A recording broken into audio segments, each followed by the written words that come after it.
Welcome to Mom Matters. I'm your host, Alyssa Dver. In the next 10 easy-to-watch minutes, we're going to give you some really practical tips for productive parenting. And today's topic is the gift of time. Yay! And we're going to talk about personal concierge services with a personal concierge herself. Can't even say the word personal concierge. Lisa Schreider. Lisa is the founder and the owner of a company called Hands of Time, and she's been doing this since 2001. She services clients throughout Greater Boston and the Metro West area here, and we're going to talk about this phenomenal thing that you do. You also call it creative concierge. Yes. What is it? Well, like you said, I call it either a personal concierge or creative concierge.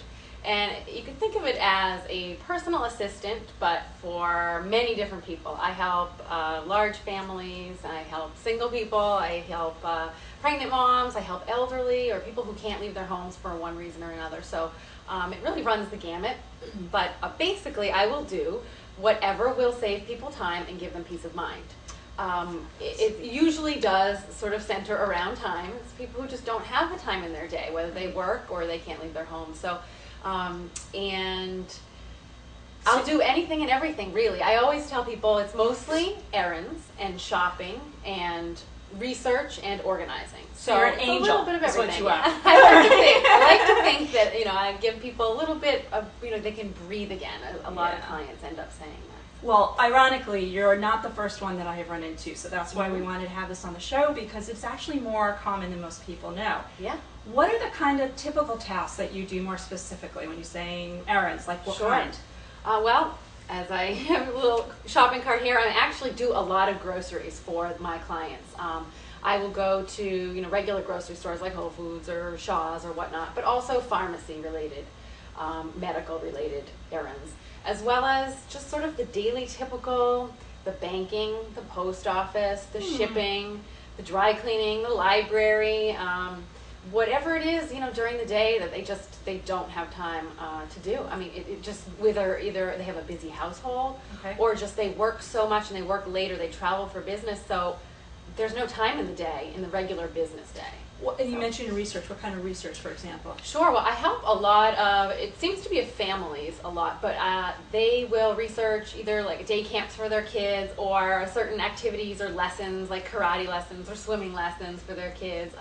So I think busy households tend to use me more for the research-oriented tasks. But I'll do a lot of Google searches. I'll do internet and phone-related research, book appointments. I guess sort of the concierge concept comes in with the research, where I will find tickets to the Red Sox game or book tickets to a show in Boston, or even elsewhere if they're traveling.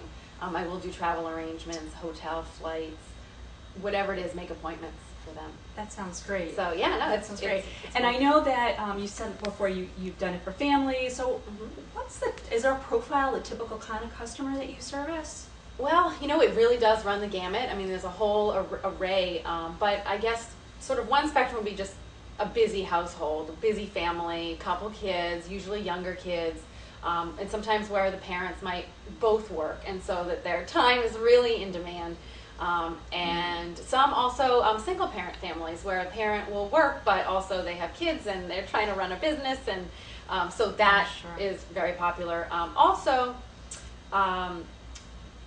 women who are about to give birth, they're very close to the end of their pregnancy, or they just had a baby and there's a newborn in the house and their lives are sort of turned upside down and life is a little overwhelming at the beginning. And so sometimes people will actually ask for, or ask to buy, they want to buy a gift certificate for a loved one or a friend or neighbor who's about to have a baby. And so it's always awesome gift. Yeah. Oh, it's great. It's an awesome gift. And for people who already have a child and having a second or a third, I think, that's my top gift idea now. I think that's fantastic. Yeah, no, wow, absolutely. What a nice thing to give somebody's, here, you have 5 hours or whatever you need to get done. Yeah. Oh, that's great. You are an angel. Oh, thank you. Absolutely. We're going to take a short break, because when we come back, Lisa's going to talk about how much these kinds of services typically cost. And one of the questions on my mind, what's the weirdest thing you ever did? So we'll be right back. Whether traveling by yourself or with children, Plain Comfort All-in-One Travel Comfort Kit is so convenient. The kit includes a wonderfully soft microfleece blanket, a fleece top pillowcase, and an inflatable pillow, all in a hands-free tote that you can sling across yourself or your carry-on. It's great for long car rides, air and train travel, picnics, and even sporting events. Purchase Plain Comfort online at www.plaincomfort.net.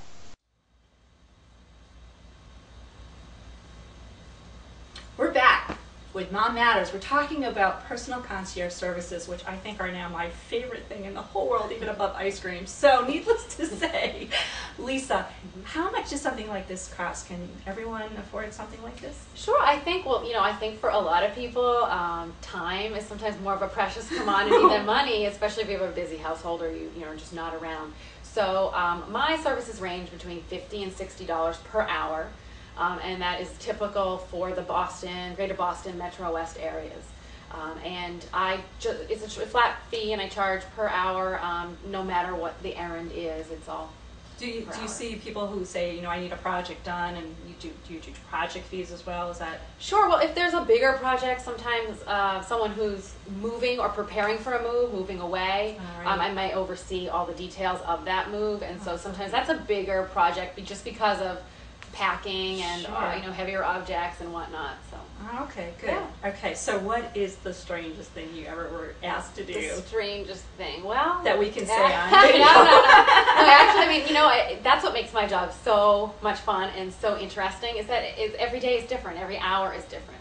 But sometimes we get kind of funny requests. A client actually wanted me to go pick up live crickets for her son's pet, which was like a salamander lizard. Yep. A friend of mine told me that she had got one the other day. Whoa. And so that was really, I think, where I drew the line. Nothing is too strange except for that. That is why I said, it's a little weird. But I always get kind of fun calls, random calls. People find me on the internet, and especially for something like a Valentine's Day or a Mother's Day, they'll call and want to give a little special surprise for their loved one, and so I'll go pick out the item, whatever it is, wrap it up, and deliver it. So if they can't get there, if they're not in the same state or the same city, I'll do that. Especially like for birthday parties and busy moms, so I will go pick up the cake and pick out the stuff for the goodie bags and even help put it together for her. So things like that. I love it. Kind of fun.